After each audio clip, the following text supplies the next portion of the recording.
大家好，这里是听广播学英语频道。今天我们来看看近期的经济指标变化、关税、会计师和就业。本期节目讨论了拜登政府对中国进口商品征收关税可能对通货膨胀和就业产生的影响，以及美国注册会计师协会考虑降低注册会计师的教育要求以解决人才短缺问题。好了，我们要开始听广播了。This is the Indicator from Planet Money. I'm Waylon Wong here with Darian Woods. And I'm here with Waylon Wong. We just introduced ourselves. Well, Darian, do you know what today is? It is Indicators of the Week Day. It is indeed Indicators of the Week, where we take 3 of the top econ news stories from the last few days, and we tell you why they're important. Today, we're doing things a little bit differently. We have just 2 indicators. Yeah, so we can go more in depth. First up, what will the massive tariffs Biden just placed on Chinese imports do to inflation and jobs? And then after that, why it might get easier to become a certified public accountant. That's new. Darian, you are up first today. What is your indicator of the week? My indicator is $18 billion, and this is from the Biden administration. It's slapped tariffs on $18 billion of imports from China this week. I mean, they were hard to miss. 100% tariffs on electric vehicles, Yowza. Yep. But then there were smaller tariff increases on other things. Smaller, but still meaty. You got new 25% tariffs on certain steel products. You got 50% on solar cells that go into solar panels, 25% on medical masks, lithium batteries, semiconductor chips. The list goes on. Right. So tariffs are a tax on imports. So to the extent that this tax is passed on to consumers, it could mean higher prices, right? So are we looking at a possible inflationary effect here? Right now, no. The $18 billion only represents about 4% of current imports from China. So it's a pretty small amount in the scheme of things. Okay, so maybe not time to sound the inflation alarm. These goods are not worth a lot now, but it could still mean a more expensive future. I want you to close your eyes, Waylon, and imagine an alternative vision of the future without tariffs. Let's call this one Green Chinese Dream. Ooh. It's the year 2030, and here in the US, you can buy a brand new Chinese-made electric car for $4,000. And this is a real car. It's not one of those really fancy ones for kids. No, it's a genuine car. It looks almost like a mini Tesla, the one I'm thinking of. But look, you can buy a car for that much in China right now. Cheap Chinese cars steering the price of electric vehicles down would certainly relieve pressure on inflation. Holy smokes. Okay, but then what about U.S. car manufacturing jobs? Because Yes. I imagine that if you are Tesla or Ford, it's not going to be easy to compete against a company like this. Yeah, $4,000 car? No. And this is a real concern for the Biden administration. But, to figure this all out, luckily we have data from a similar moment in history. What happened with the tariffs that Donald Trump put on Chinese goods from 2018?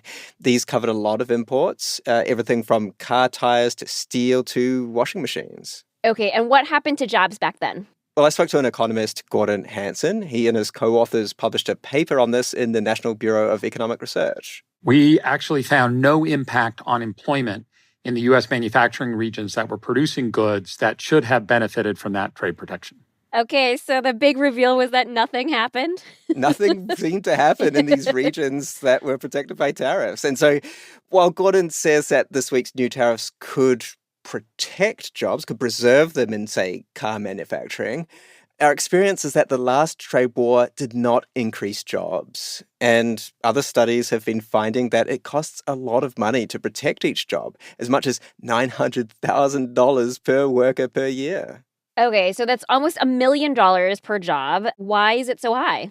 Well, one reason is that it's just a long chain from a tariff that protects a factory that hopefully produces more and that hopefully keeps more people hired and someone in Detroit gets a good job. That's a causal chain that's 3 or 4 links long. So if we're going for tariffs, we're really pretty far from the mark of what matters for the pocketbooks of American workers, and that is better jobs that pay higher wages.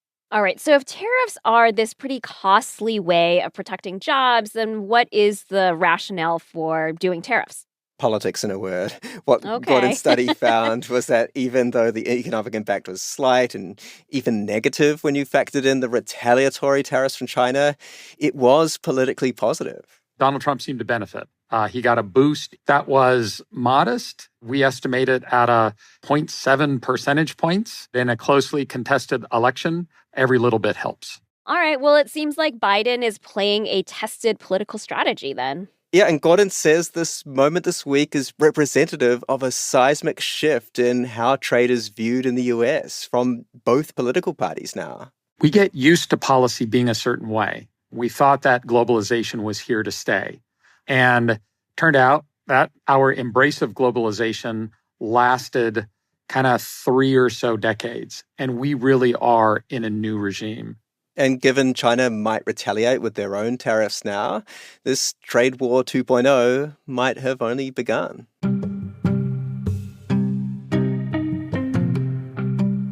All right, well, all these new tariffs might mean we need more accountants to balance the books and figure out how much taxes everyone should be paying. So that means a pertinent question for you. Will we have enough of them?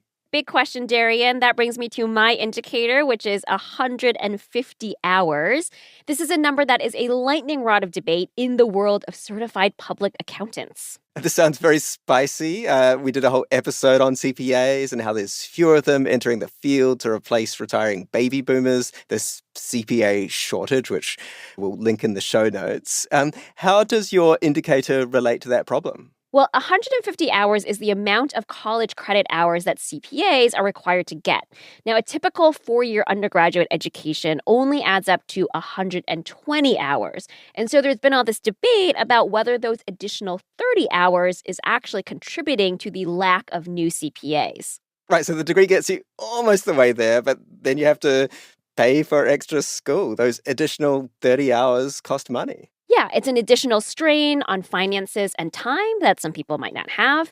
But this requirement could be changing. So this week, the American Institute of Certified Public Accountants signaled that it's open to reducing the number of required hours. So that is the main professional group for CPAs in the US. They're the ones that come up with the rules.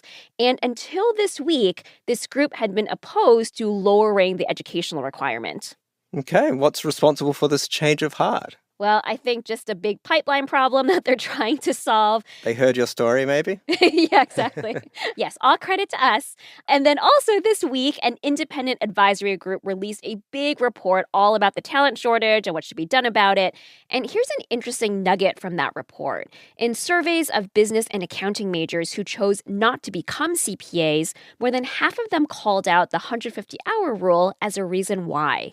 Okay, pretty clear evidence of a barrier. Yeah, and then there was a group of researchers from MIT and a couple European universities that also published a paper this year. They looked at over 30 years of data on CPAs earning their licenses, and their data covers a period of time when individual states were rolling out the 150-hour rule. And according to the paper, there was a 14% drop in new CPAs after the requirement was put into place. And then if you zoom in on just Black and Hispanic CPAs, there was a 26% decrease. So you could argue that the pipeline hasn't just been getting smaller, it's also been getting less diverse. And what did the advisory group say the new educational requirement should be? It actually recommended that there be a new licensing model that isn't solely based on university credit hours. They use language like, it should be competency-based, which is like, yes, I feel like many things in life should be competency-based. But anyway, if they end up chucking this rule about 150 hours or they lower it to just 120, we could be looking at a pretty big change in the world of CPAs. So if the green electric future isn't working out for people, there's a screaming need for CPAs. There's lots of beans to count in this world, so... So many beans, and growing number of beans, it seems.